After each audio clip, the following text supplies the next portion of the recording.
Welcome to the Gateway Chamber's annual Economic Outlook Luncheon.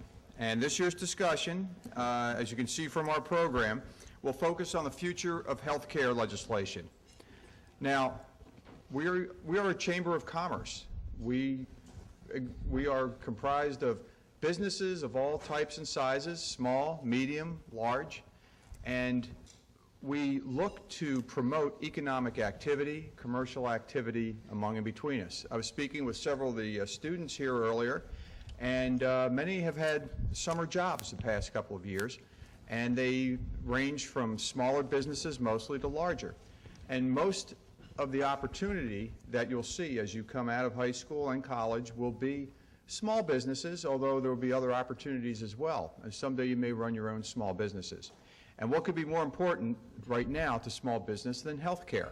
For two reasons. It's 17.5% of our national economy right now, and it has effects that ripple all the way through from providers, such as Trinitas Regional Medical Center here and others, to those who have to pay for healthcare as we look for healthcare for ourselves and for our employees.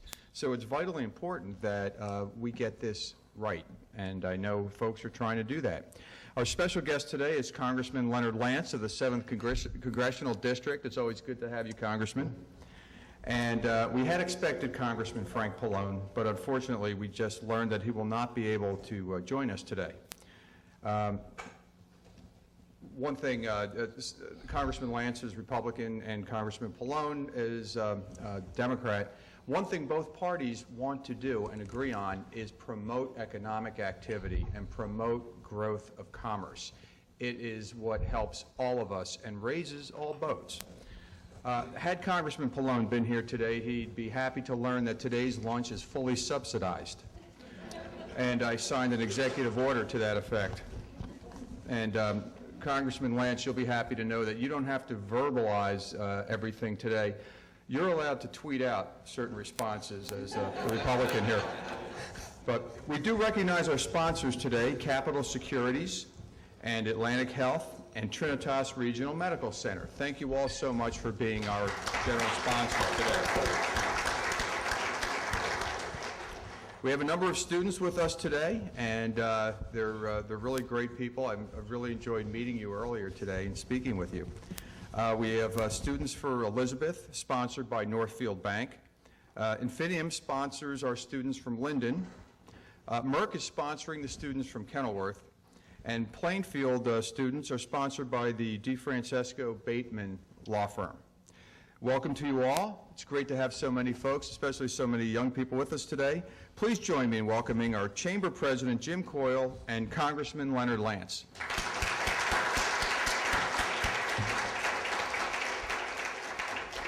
Well, thank you all so much for coming out today. This is a brand new facility for us, and really a beautiful place. I have to say the Hilton has done a tremendous job. So we'll get to sample the food in a little bit, and so give me feedback on how you like it. We always want to know what you think of the places that we have our events. I'm really privileged today to welcome Congressman Lance. The Congressman works very closely with the Chamber and has been involved very deeply in healthcare legislation for most of his term in Congress. He serves on the Energy and Commerce Committee, which among other things oversees a lot of the healthcare legislation. As Bill Mosca mentioned, unfortunately, Congressman Pallone was not able to join us today. He does send his regrets. Something came up that he just had to do. But we really wanted to sit with you today and talk about the future of healthcare legislation. You know, when you look at what Americans want, it's really pretty simple. They want access to high-quality health care at prices they can afford. They want as many people covered as possible. They want a healthcare system that is innovative, where new technologies abound, and where healthcare professionals are generously rewarded, meaning that they make enough to attract the best and the brightest. And they don't want to break the bank, either theirs or the government's. So, you know, you put all these things together and maybe it's not too simple after all to achieve all of these different things. And actually, before we get into the questions for Congressman Lance, we're going to show a short video from President Obama discussing the Affordable Care Act and how it is supposed to work. So if we could show that, please. Details that every American needs to know about this plan. First, if you are among the hundreds of millions of Americans who already have health insurance, nothing in this plan will require you or your employer to change the coverage of the doctor you have. Under this plan, it will be against the law for insurance companies to deny you coverage because of a pre-existing condition. As soon as I sign this bill, it will be against the law for insurance companies to drop your coverage when you get sick or water it down when you need it the most. They will no longer be able to place some arbitrary cap on the amount of coverage you can receive in a given year or in a lifetime. We will place a limit on how much you can be charged for out-of-pocket expenses, because in the United States of America, no one should go broke because they get sick. And insurance companies will be required to cover, with no extra charge, routine checkups and preventive care, like mammograms and colonoscopies, because there's no reason we shouldn't be catching diseases like breast cancer and colon cancer before they get worse. If you lose your job or you change your job, you'll be able to get coverage.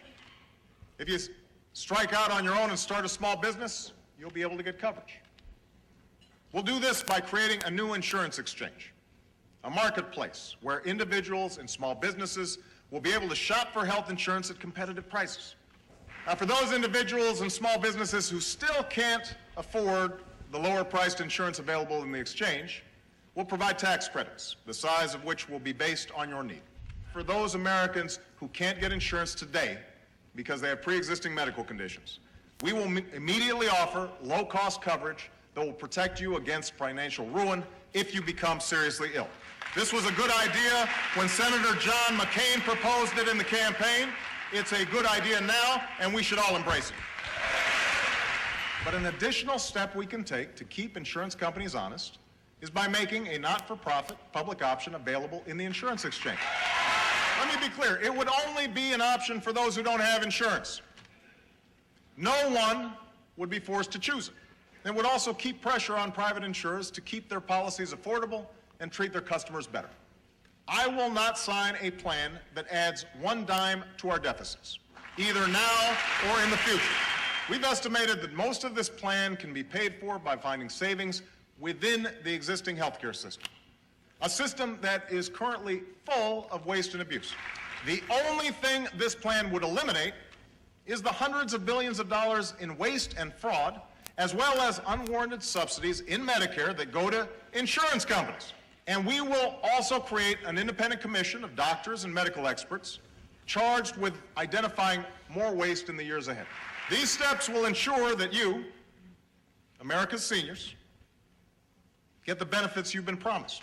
And we can use some of the savings to fill the gap in coverage that forces too many seniors to pay thousands of dollars a year out of their own pockets for prescription drugs. Many in this chamber, particularly on the Republican side of the aisle, have long insisted that reforming our medical malpractice laws can help bring down the costs of health care.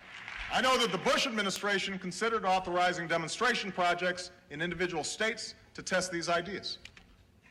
I think it's a good idea, and I'm directing my Secretary of Health and Human Services to move forward on this initiative today. The time for bickering is over. The time for games has passed. Now is the season for action. Now is when we must bring the best ideas of both parties together and show the American people that we can still do what we were sent here to do. Now is the time to deliver on health care. Here are the details that Okay, so very moving speech. Congressman Lance, welcome this morning.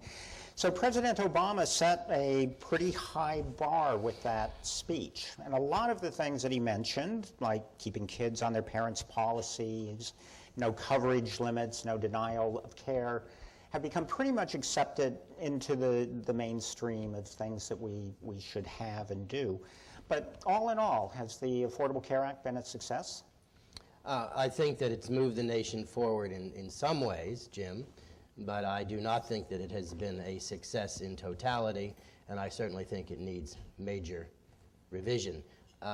That speech, and I was honored to be in the chamber when the president delivered that speech, was early in President Obama's presidency, and I note that Speaker of the House Pelosi was sitting behind him, arguably because of the health care legislation that was passed in 2010.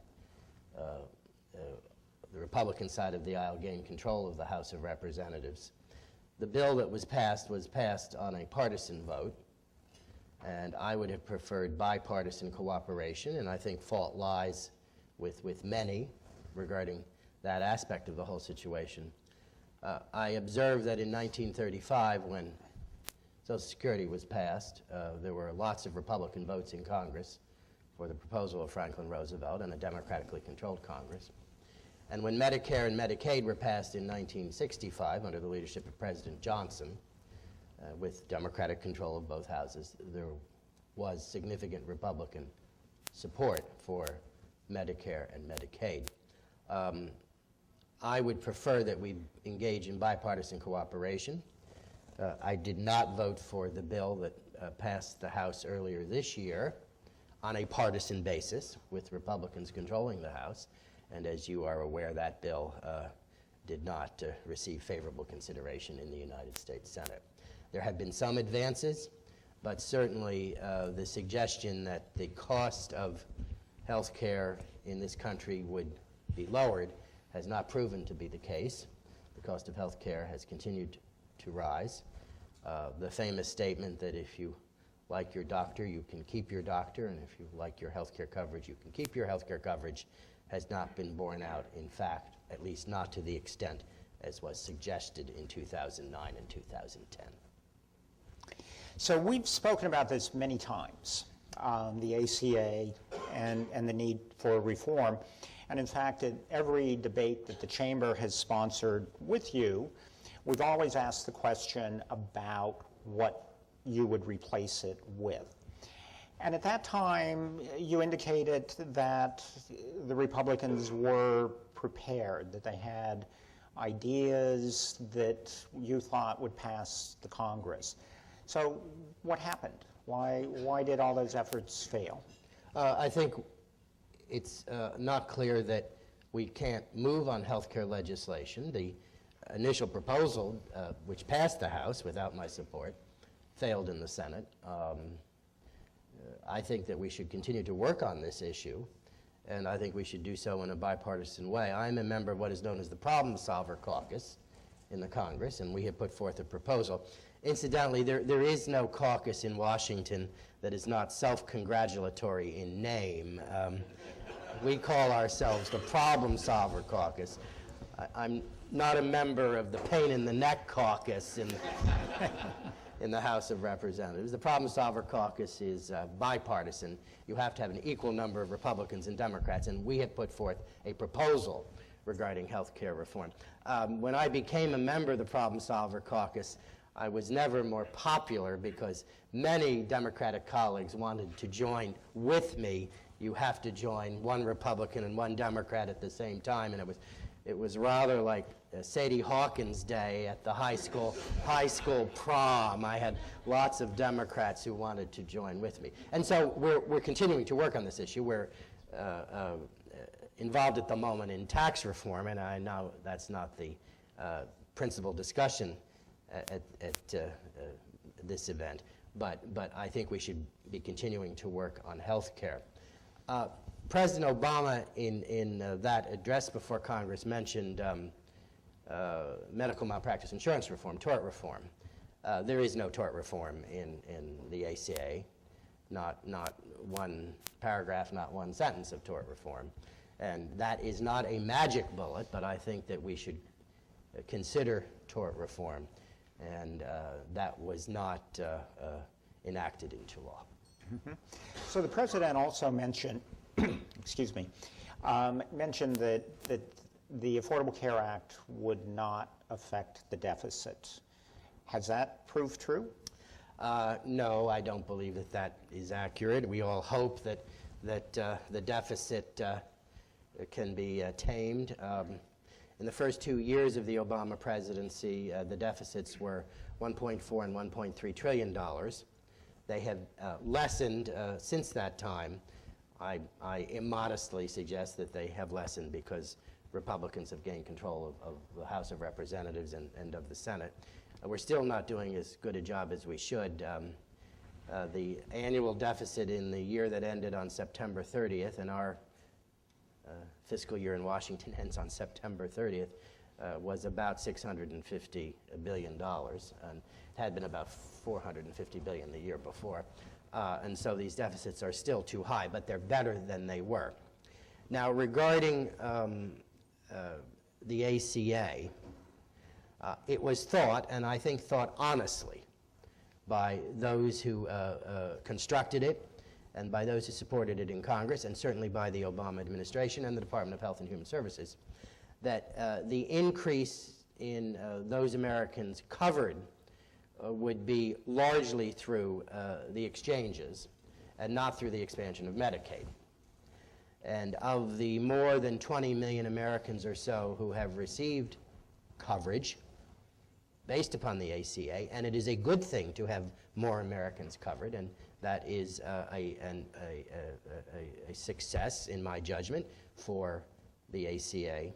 More Americans have been covered through the expansion of Medicaid by far than through the exchanges, and that was not thought to be the case, and I'm not suggesting that the Obama administration was misleading anybody. It just hasn't worked out that way. The expansion of Medicaid is a very challenging situation in this country. The ACA required all states to expand Medicaid. That's essential in the statutory law. Then the Supreme Court of the United States ruled that as unconstitutional, as beyond the purview of the federal government to require states to expand Medicaid. And 31 of the 50 states expanded Medicaid, and 19 states did not. It's even more complicated than that, because under good old-fashioned Medicaid, in existence in this country since 1965, and regular Medicaid is for poor women and children, the disabled, the blind, senior citizens in nursing homes who have spent down their assets. The reimbursement rate is at 50% in New Jersey, so that here, for regular Medicaid, this state is reimbursed at 50%, and the state of New Jersey pays 50%. Now, on expanded Medicaid, and New Jersey was one of the states that expanded Medicaid, under the leadership of a Republican governor, Chris Christie, and a democratically controlled legislature, bipartisan in nature. Under expanded Medicaid, the reimbursement rate from the federal government is 90%. I think it's actually 92 or 93% this year, but when it's fully in force, it's 90%. Those who receive health care coverage through the expanded Medicaid, and this cohort is significantly larger than under the individual market, the exchanges, that cohort are either the working poor or able-bodied adults. Republicans tend to call the cohort able-bodied adults. Democrats tend to call the cohort the working poor. It's the same group of people. And the rate of reimbursement for that group is 90%, whereas for poor children, the blind, and the disabled in our society, it's not that high. It's 50% in New Jersey. There's a disconnect there, in my judgment, to some extent. Additionally, New Jersey gets only 50% reimbursement whereas other states get a higher reimbursement rate. I think it's as high as 67%.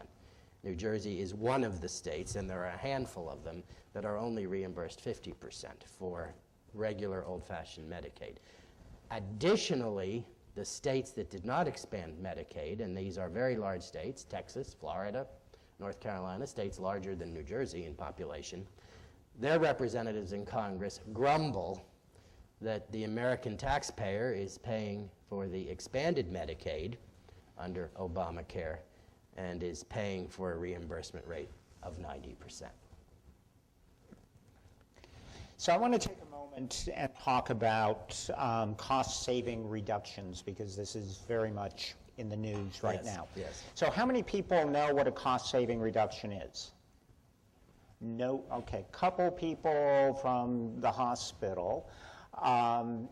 I love the names that you guys come up with. Cost-saving reductions, what does it mean? So cost-saving reduction, just to kind of enlighten everybody here, because I had to spend several weeks getting ready for this, and so I had to do a lot of reading. And if you ever read something from the Congressional Budget Office, God help you. You should send those people back to school to learn how to write. I've never had to take a sleeping pill, ladies and gentlemen. So cost-saving reductions, or CSRs, are a very narrowly focused subsidy on one type of plan on the insurance exchanges, a silver plan. And basically the way that it works and the concept behind it is that you want people between 100 and 200% of the federal poverty level. Federal poverty level is about $25,000 for a family of 4. So you want those people to take advantage of health care, but they are not acceptable to take Medicaid, so they need to buy care through the exchange, but the deductibles and the co-payments can be so high that they can't afford to use it once they've purchased that insurance. Now, they get a rebate on their tax, but the thought of the CSRs was to eliminate those deductibles, those co-pays, to make it more affordable. So it applies to one type of plan, very narrow number of people, costs about $9 billion a year nationwide.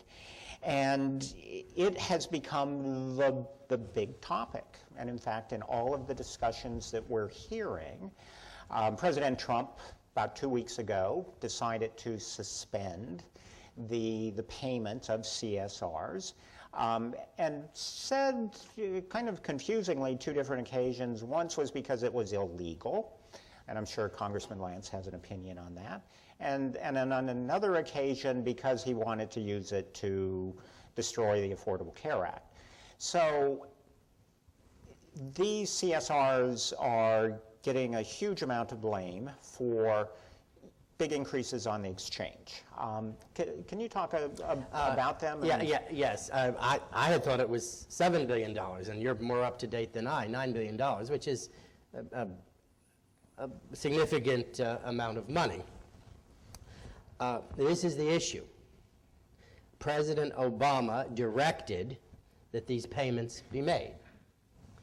The ACA, the Affordable Care Act, is an authorizing act. Most of the legislation we pass is based upon authorization.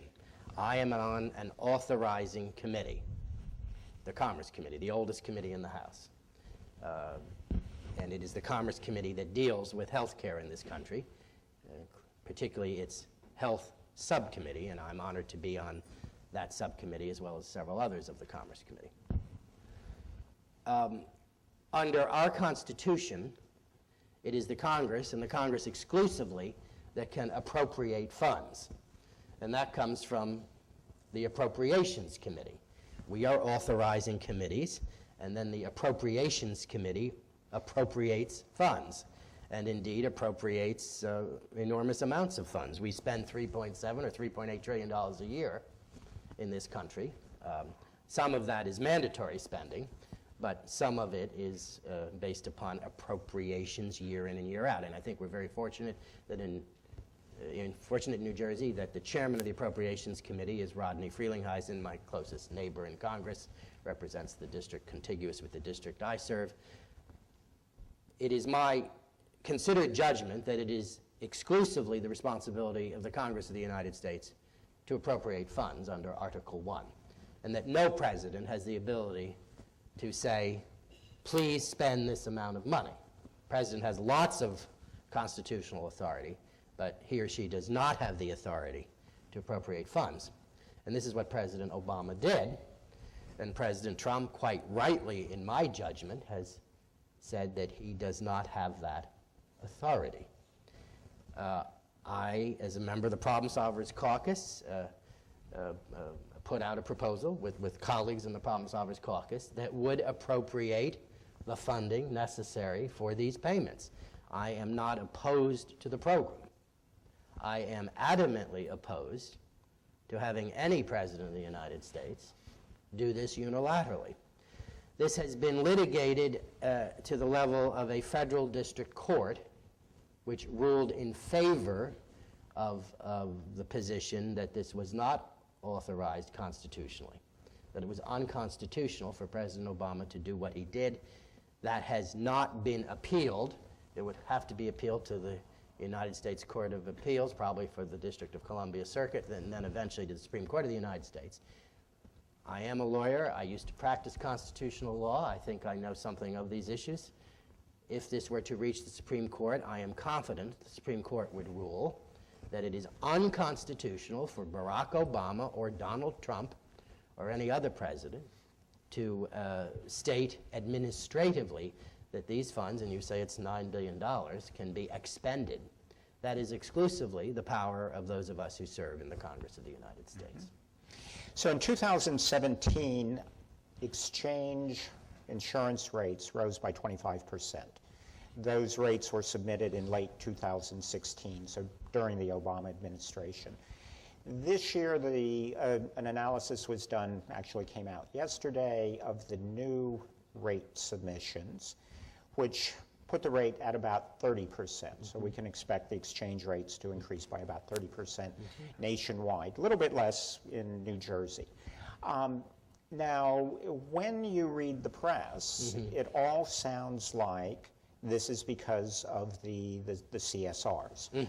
Is that correct, or is that only a small component of what's I think it's going a on? component. I'm not sure it's a small component. I think it's a component, but it's by no stretch of the imagination the whole story. And there has been some criticism, perhaps legitimate, that due to the uncertainty in Congress as to what is going to happen or not happen, that these rates have increased or are going to increase. But as you point out, they also increased prior to the advent of the Trump administration. And the suggestion was made, including by President Obama in the speech where we heard the excerpts, that it would move in the other direction. The phrase that President Obama used was we would be bending the cost curve. Might I suggest that the cost curve has been bent in the wrong direction? So another component of the rate increases is a expected tax on health insurance premiums. This is referred to as the HIT tax. I think that is a descriptive name. So this is a tax which is about 3%, and it will be applied to every insurance policy. That's every insurance policy on the exchange, every small group policy, every large group policy, Medicare Advantage, Medicare Part D. Everybody who has insurance will now have to pay an additional tax of 3%. It's imposed on the insurance companies. It is also a non-deductible tax, meaning that the insurance companies can't claim it as an expense, so they have to pay income tax on it, meaning that they have to gross up the amount of that tax. So when it gets to the insurance policy holder, we're looking probably somewhat over 4% tax increase for this. I'm against it. Good, good. So It's supposed to go into effect pretty soon. January 1st. And I don't hear anybody talking about it. Can it be delayed? It has been delayed, as you know, and A couple previous years, yes. And so we have a record of not actually imposing it. We are involved in discussions of tax policy in this country as we speak, and so I would imagine that this might be addressed in December. We tend to address some of these issues as the deadline approaches, and certainly I am aware of it, and if history is any judge, perhaps it will be suspended, but I think it's onerous, and my own view, obviously, is that it should not go into effect. Yes, it's estimated that it will cost policyholders in New Jersey about $1 billion. So we're talking a substantial amount of money here. It's been delayed time after time. Why hasn't it just been eliminated? Until January 20th at noon, the President of the United States was President Obama, and of course this was contained in the legislation where he was the principal advocate, and the President signed it into law, and I would imagine that is among the reasons. We have a new president, and I hope that he approves of at least delaying it, and I, of course, would like to see it repealed. Mm-hmm. And to repeal it, does the whole legislation need to be repealed, the whole Affordable Care Act, or can you just do that piece of it? Absolutely not. We do not have to repeal the whole Affordable Care Act to repeal component parts of it, and I'll give you the best example of that, in my judgment. The Problem Solvers Caucus, in the compromise that we struck, that would fund the payments, you say $9 billion or so, the compromise that was struck repeals the medical device tax, which I believe should never have been enacted. It was part of the ACA, particularly onerous here in New Jersey. The congressional district I serve has more pharmaceutical and medical device employees than any other congressional district in the United States. The medical device tax is a gross tax. It's not on net profits. And I think it inhibits research and development in that community. And as colleagues of mine in Michigan advocate quite appropriately for the automotive industry, I try to be a strong advocate for the pharmaceutical and medical device industry, essential to this congressional district, and we are currently seated in my congressional district here in Springfield Township, but also essential to New Jersey. I am very proud of the fact that New Jersey is the medicine chest of the world. I want it to remain that way, and certainly I have been one of the strongest advocates in repeal of the medical device tax. So to answer your question explicitly, yes, we can repeal portions of the ACA without repealing the whole statutory scheme. Mm-hmm. So I now want to kind of shift the discussion to what's on the horizon. There are a couple of bipartisan efforts. Mm-hmm. And let's talk first about the one going on in the Senate mm-hmm. with the Lamar Alexander, mm-hmm. Patty Murray mm-hmm. proposal. Mm-hmm. Can you describe that legislation and yes. and how reasonable yes. or unreasonable it is? Senator Alexander and Senator Murray have put forth a proposal that is similar to the proposal we put forth in the House from the Problem Solvers Caucus. It's not identical, but it's similar, and I want to give credit to Senator Alexander and Senator Murray, Senator Alexander being a Republican, Senator Murray a Democrat. The Alexander-Murray proposal funds the cost-sharing reduction payments for 2 years. We would do it longer than that. They have a new copper plan for catastrophic insurance. They increase state flexibility for the 1332 waivers. That's technical, but I certainly favor that.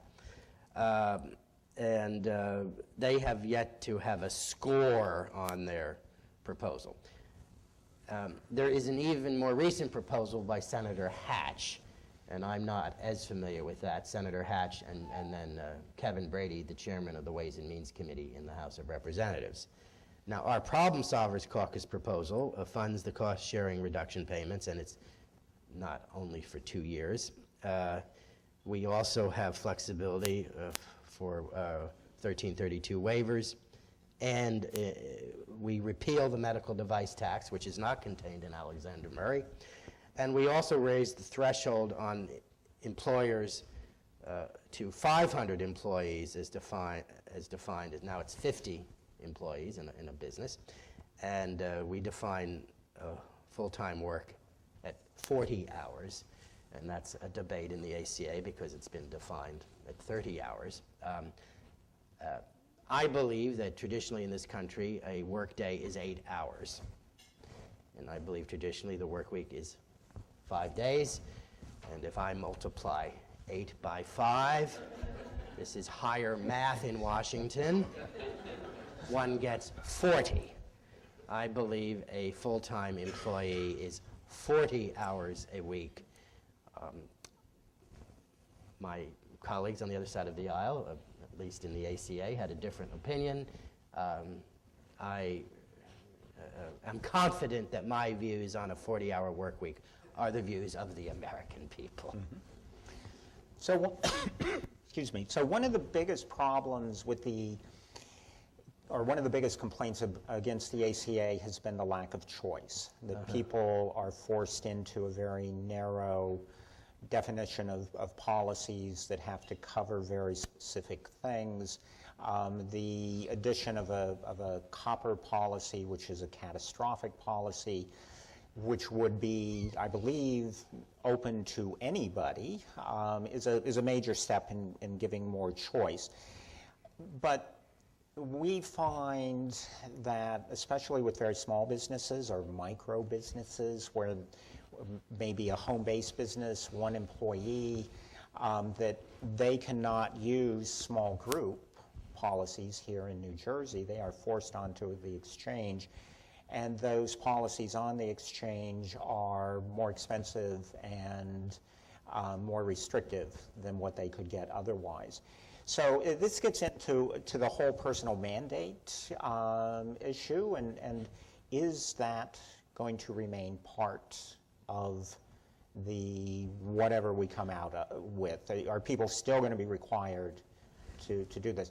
I will say, just on the other side, the complaint that you will hear from the insurance companies is that if people are not required to go into these policies, they're going to get even more expensive. And so when you look at that 30% increase that's being filed this year, an estimate is that 10% of that is related to people dropping out of the program. Mm-hmm. So this is kind of the death spiral that we talk about. Goldilocks, not too hot, not too cold. We want the ability for innovation, and the Alexander Murray proposal includes the copper plan, but you do not want a situation where because of that policies become unduly more expensive for those who want more coverage. Nor do we want a situation where there is no coverage in fact, that it's just a sham. And so it's a subtle balance. Now, I believe there should be a greater ability to move in the direction of what is being called the copper plan, but I certainly recognize we don't want a death spiral, and we don't want young people not coming into the market, the so-called invincibles, because that means that the rest of us pay more. At common law, as I understand it, insurance was illegal because it's a form of gambling. Insurance is purely statutory. There's no common law regarding insurance, purely statutory.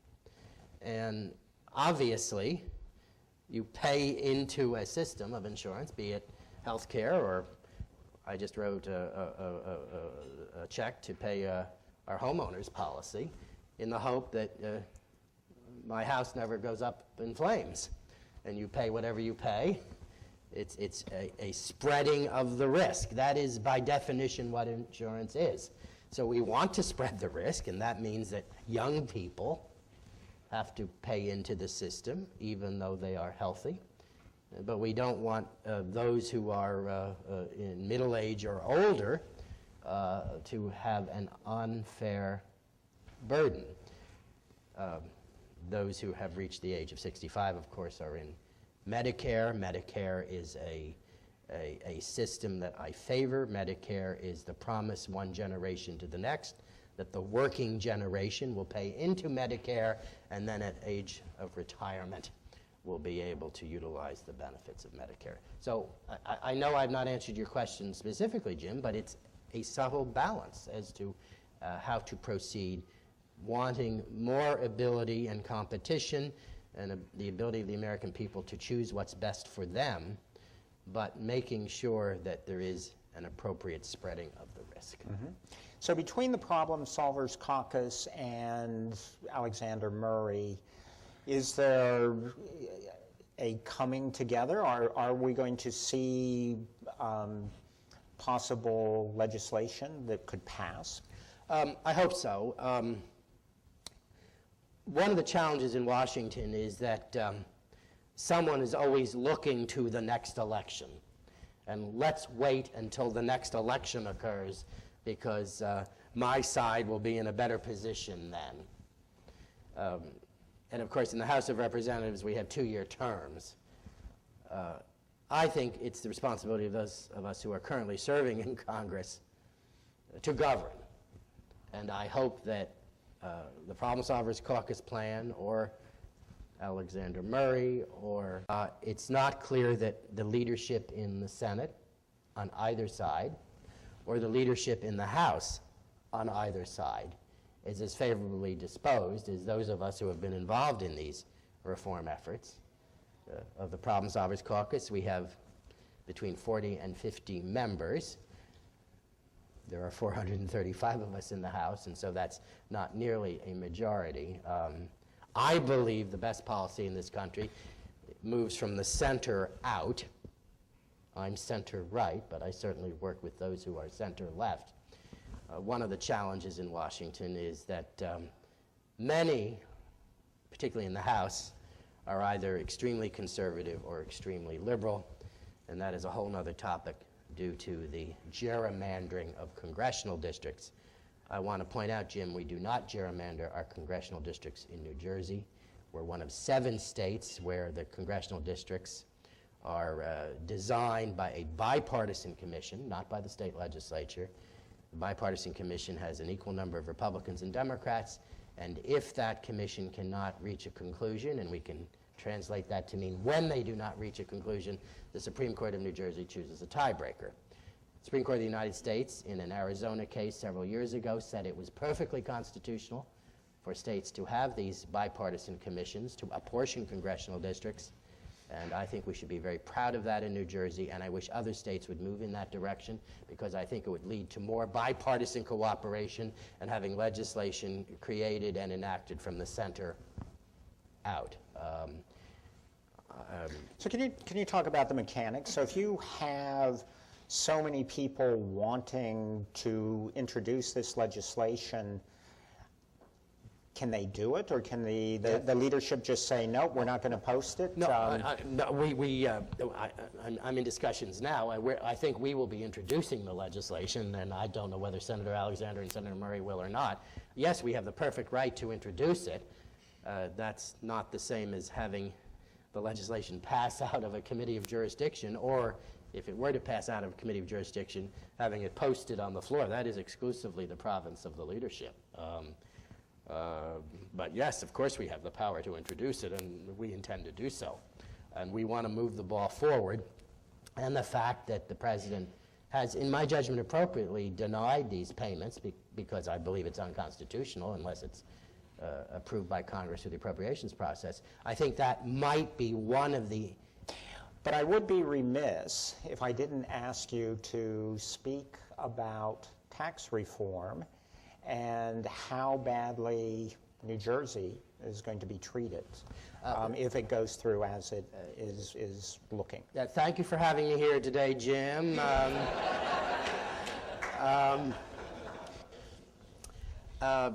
The House of Representatives voted on a Senate budget proposal, and this was yesterday, and I voted against it. And the budget proposal that came to us from the Senate stated explicitly that there would not be the continuation of the deductibility of state and local taxes in the federal tax code. The budget document is purely advisory. It does not change tax policy. It doesn't even appropriate funds. It's purely advisory. But it is a procedural move regarding tax reform to permit these bills to be considered without the filibuster potential in the Senate. Major pieces of legislation in the Senate to move forward need to receive 60 votes to end debate. That's known as cloture. We don't have the filibuster in the House, thank God. But this was a procedural matter. Since the advent of the federal tax code in 1913, the American people have had the ability to deduct their state and local taxes from the federal form. Under the theory with which I agree, that you shouldn't have to pay taxes on taxes. It's as simple as that. And indeed, when Abraham Lincoln was president in 1862, he imposed an income tax for the funding of the Civil War, and salt was contained in the 1862 tax legislation. So even when there was a brief first attempt at a federal income tax, and before it was known really whether it was constitutional or not, salt was in the law. The average residential property tax bill in this country is $2,500 in the United States. The average residential property tax bill in New Jersey is $8,500. The average residential property tax bill in the congressional district I serve, because mine is the most affluent of the 12 congressional districts in New Jersey, approaches between $10,000 and $11,000. That's average. And I, of course, have taxpayers who pay property taxes of $25,000 or $30,000 or $35,000. Is this a subsidy from lower tax states to higher tax states? The answer to that is yes. But if we're going to discuss subsidies in this country, we have to discuss them in their totality. And in that regard, New Jersey is at the bottom of the barrel. We get about 60 cents or so back for every dollar we send to Washington. We are number 50. We'll never be number 1 because we're more affluent than average and we don't have a lot of military bases. But the proposal that was placed in the Senate budget, completely eliminating SALT, was proposed and went into the Senate budget by a United States senator from West Virginia. West Virginia gets $2.02 back for every dollar it sends to Washington. I am taking the lead in the House of Representatives trying to preserve the deductibility of state and local taxes. Is a compromise possible?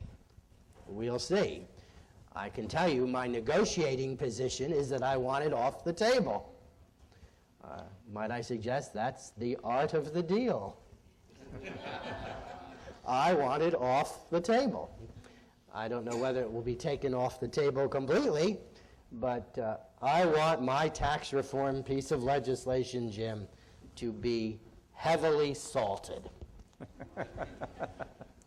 So there's some other things that we may look at losing, like 401k programs, and what else is in there? On the 401k issue, I'm a relatively conservative Republican on these matters. I believe we should encourage the American people to save.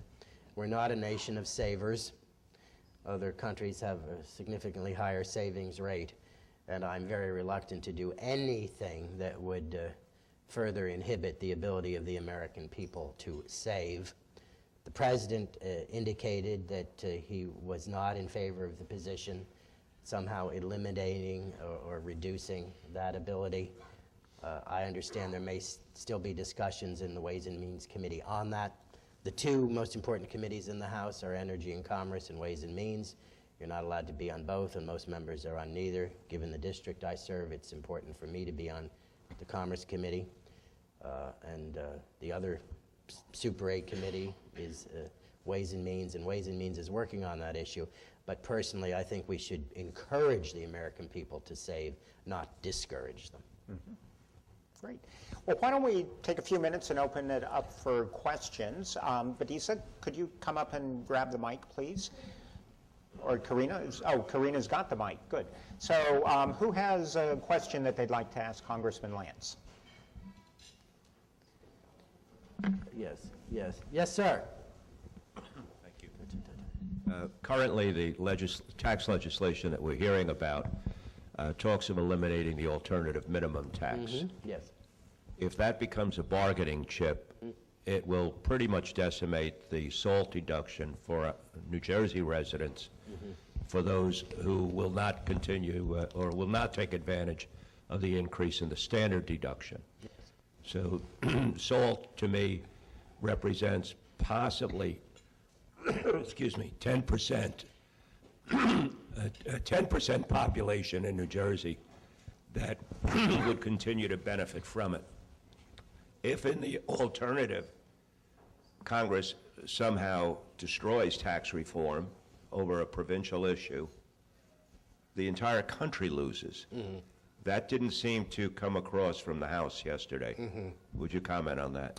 And as part of that, were any of the 20 Republicans who voted no prepared to switch to a yes if one more vote was needed to pass the resolution yesterday? I wasn't, and I speak for myself exclusively. I wasn't. I voted my conscience yesterday. I think it's incredibly important to the district I serve to maintain SALT, if not in its entirety, at least substantially. And in the district I serve, more than half of the residents itemize. It's among the highest in the nation. Might be third in the nation of 435 districts, certainly in the top 10. And so the figures you cite might be true nationwide. They're certainly not true in the district I serve. And as you understand, my title is representative. I represent the 750,000 people I serve. And I had no intention of voting differently from the way I did yesterday. I didn't vote for the original House budget resolution that didn't contain a complete elimination of SALT. The proposal of Ways and Means eliminated SALT, and I wasn't going to vote for a House resolution that didn't address that issue in a positive fashion. The Senate budget document addresses it in a negative fashion. I understand the point that it might be considered parochial. There are 10 states or so that benefit from this to a greater extent than other states. I am willing to have that discussion so long as there is a discussion on all aspects of the federal code, not just exclusively on this. Regarding the alternative minimum tax, the district I serve is in the top 10 in the nation in those who have to utilize that, and you calculate it two ways, and then you pay the government more, whichever way of the two you calculate. And the last figures I saw is that in the district I serve, 7 or 8% are subject to the alternative minimum tax, and I think the national average is under 2%. Are those figures consistent with your understanding of it?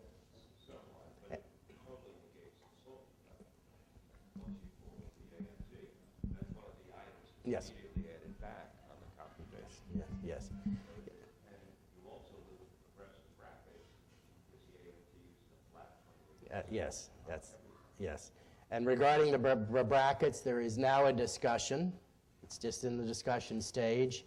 As you know, the marginal bracket is 39.6%. There is a discussion of maybe creating another bracket at 40%, 41%. And that discussion is informed by the fact that the current proposal completely eliminates the federal estate tax. And at the moment in this country, one can leave heirs $11 million or so. This is husband and wife together. And it has been, goes up gradually. It was, I think, when we passed it several years ago, between $10 and $10.5 million. It's now up to $11 million. This is husband and wife. And under the proposal that's being discussed in Ways and Means, you could have $10 billion and leave heirs that complete amount without any federal estate tax. And as you know, the marginal rate on federal estate tax is, I believe, 40%. So if you were to have $10 billion, your heirs would save $4 billion. And there is some discussion in the Senate that might be modified for reasons you can understand. I favor raising the limit from $11 million. I favor raising it. Whether or not it should be completely eliminated, I think, is a discussion that's going to occur later this year, and probably that discussion will originate in the Senate, not the House. Thank you for your question. Other questions?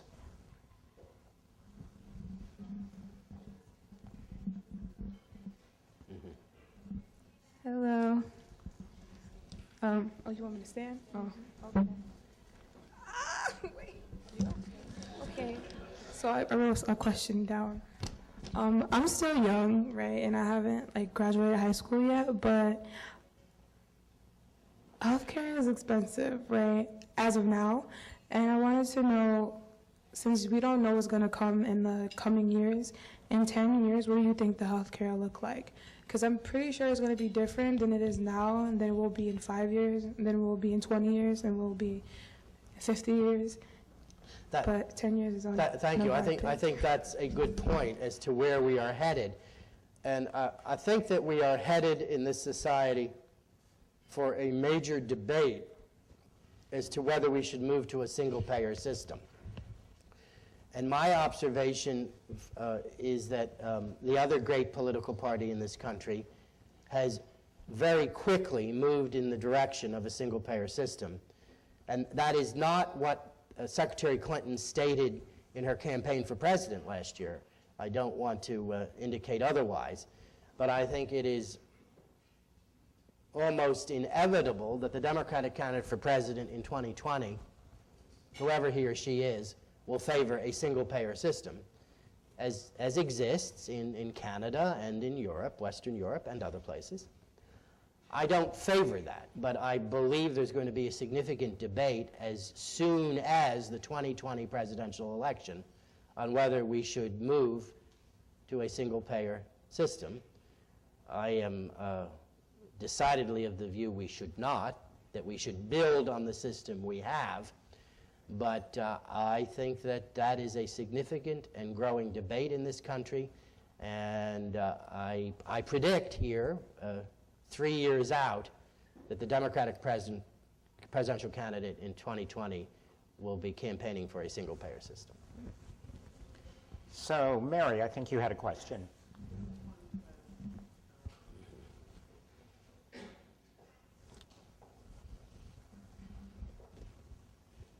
Hi. On the other form of tax reform, on the earned income credit reform, is there any discussion on that part of the taxes? Not to my knowledge, and I apologize for not being expert because I'm not on Ways and Means. There is a discussion on child care.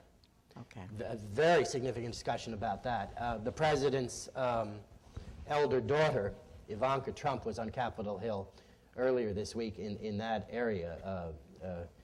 Ivanka Trump is very much interested in that, and I think that the tax bill is likely to contain some provision As you know, this society does not do as well as other societies in that area. Obviously, we live in an era where both husband and wife work, and obviously we need better child care in this country, given the situation that exists.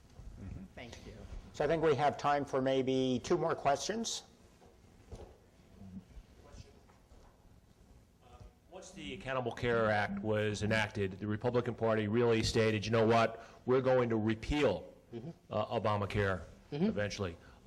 What failed in your view? What failed in terms of one of the things you would ask, you would look and say, gee, the Republican Party should have been ready and prepared in terms of with a plan, but rather what you got is a lot of chaos and lack of alignment. What, in your view, what failed in terms of coming up with an alternative? Some in my party wanted repeal exclusively, and there are quite a few in my party who want repeal exclusively. I never campaigned for that. I always said repeal and replace, which can be defined, I think, as reform. The question is what the reform should be, and this is very complicated, as we have indicated this morning. And I believe the way forward is to work in a bipartisan capacity, because working exclusively with Republicans failed in the spring, and I didn't vote for it, so I'm one of those who thought it was inappropriate to work exclusively based upon one party. I also think that's true regarding tax reform. And so I would imagine it didn't work because it was one-party control. The only reason that the Affordable Care Act was enacted was because of one-party control and, additionally, a filibuster-proof Senate. And that is often lost in the wash. The Democratic Party had 60 votes in the Senate, so they could overcome the filibuster. Republicans now control the White House and both houses of Congress. But we Republicans do not have 60 votes in the Senate. We have 52 on a good day. And of course, to their credit, Senator McCain, Senator Collins is a friend of mine, Senator Murkowski, and more recently, Senator Corker and Senator Flake, just to mention some names that come to mind, vote as they believe is in the best interest of the American people. So I can get from 52 to 49 relatively easily. And certainly we Republicans do not have 60 votes in the Senate. I know that's a complicated answer, but the best policy in this and all other areas is bipartisan in my nature. Okay, our last question. While we don't have a single payer, obviously, we do have a major payer, and that is CMS. Yes. If we were to move to a single payer, Yes. do you believe that to be the ideal model? Or would we be looking at other models of innovation in delivering insurance? I have not thought about that because I'm opposed to the single-payer system, and I would certainly examine any literature I receive on that. About 180 million people in this country receive health care coverage through employment, either personal employment or employment of one's spouse or partner, and then this includes minor children. About 180 million people. And then about 50 million people receive health care coverage through Medicare. And about 70 million people receive health care coverage through Medicaid. And those lines have crossed. It was never thought in 1965 that there would be more receiving health care coverage through Medicaid than Medicare, but that is now the case in this country. So if you add those figures together, you get about 300 million people. And there are still 20 million people or so who are not covered at all. I think given the paradigm that has existed in this country, we should build on employment, health care coverage based upon employment, and build on Medicare and Medicaid. And I do not want to reinvent the wheel. And I am very suspicious of a single-payer system for reasons I've suggested. Who pays for research and development in the drug industry? Do senior citizens, are they able to continue to receive hip replacements, and on and on and on. I think our system needs improvement, but I am of the considered judgment that it should be improved based upon what has occurred over the last 50 or 60 years, and I am confident that we can improve it based upon that. Great. Well, I want to thank everybody today. It's been a great audience. You know, I was a little bit worried putting 50 young people in the back of the room, but gosh, it stayed so quiet and everybody was so attentive. And this is actually an initiative that we have because we want to bring high school students into events like this to let you hear what these discussions are, to get an idea of how this part of life works, because you're going to be here in a professional capacity in just a couple years. So this is kind of an introduction to that. Now, we're going to have lunch. It gives you a great amount of time to network, get to know each other. And as I tell people every year at this luncheon, the reason that we do it on a Friday afternoon is that we will verify for your employer whatever time you want. So if you say that, geez, the discussion went on until 5 o'clock and I just couldn't come back to work, we will verify that for you. So 40 out. Let me say I want to thank the Chamber. It's an honor to be invited here, and I'm glad I was not asked the most difficult question, the Dodgers or the Astros. So thank you all very much. Congressman Lance, thank you. Great job.